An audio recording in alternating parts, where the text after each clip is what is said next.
Et cette image, vous vous interrogez peut-être, c'est une image lointaine qui est tournée avec un smartphone.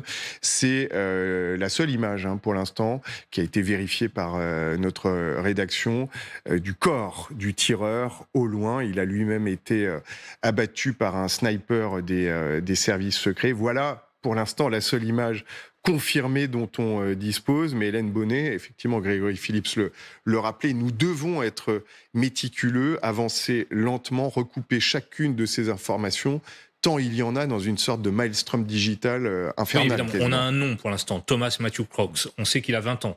On sait qu'il est originaire de Pennsylvanie, d'une petite commune située pas très loin de Butler.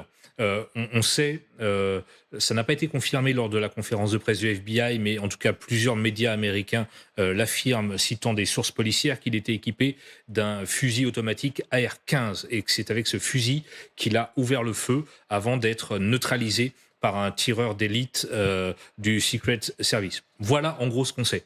Ce qu'on ne sait pas, Mm. c'est à quoi ressemble ce jeune homme. Il faut être très prudent. Il y a des photos, Hélène le disait tout à l'heure, qui circulent sur les réseaux sociaux.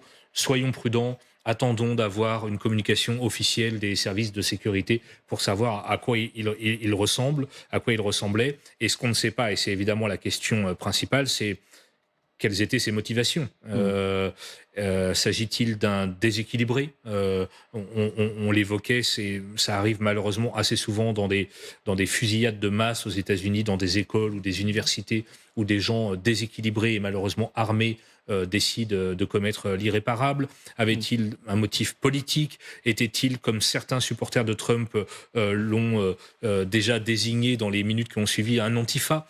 Quelqu'un d'extrême gauche, au contraire, quelqu'un à la droite du Parti républicain, on n'en sait rien. Donc on reste extrêmement prudent et évidemment, les enquêteurs du FBI qui ont été renforcés par des équipes de Washington, en ce moment, sont en train d'examiner à la loupe ses réseaux sociaux, ses contacts familiaux. On peut imaginer qu'ils sont déjà à son domicile, chez ses parents ou chez ses proches, et Mm.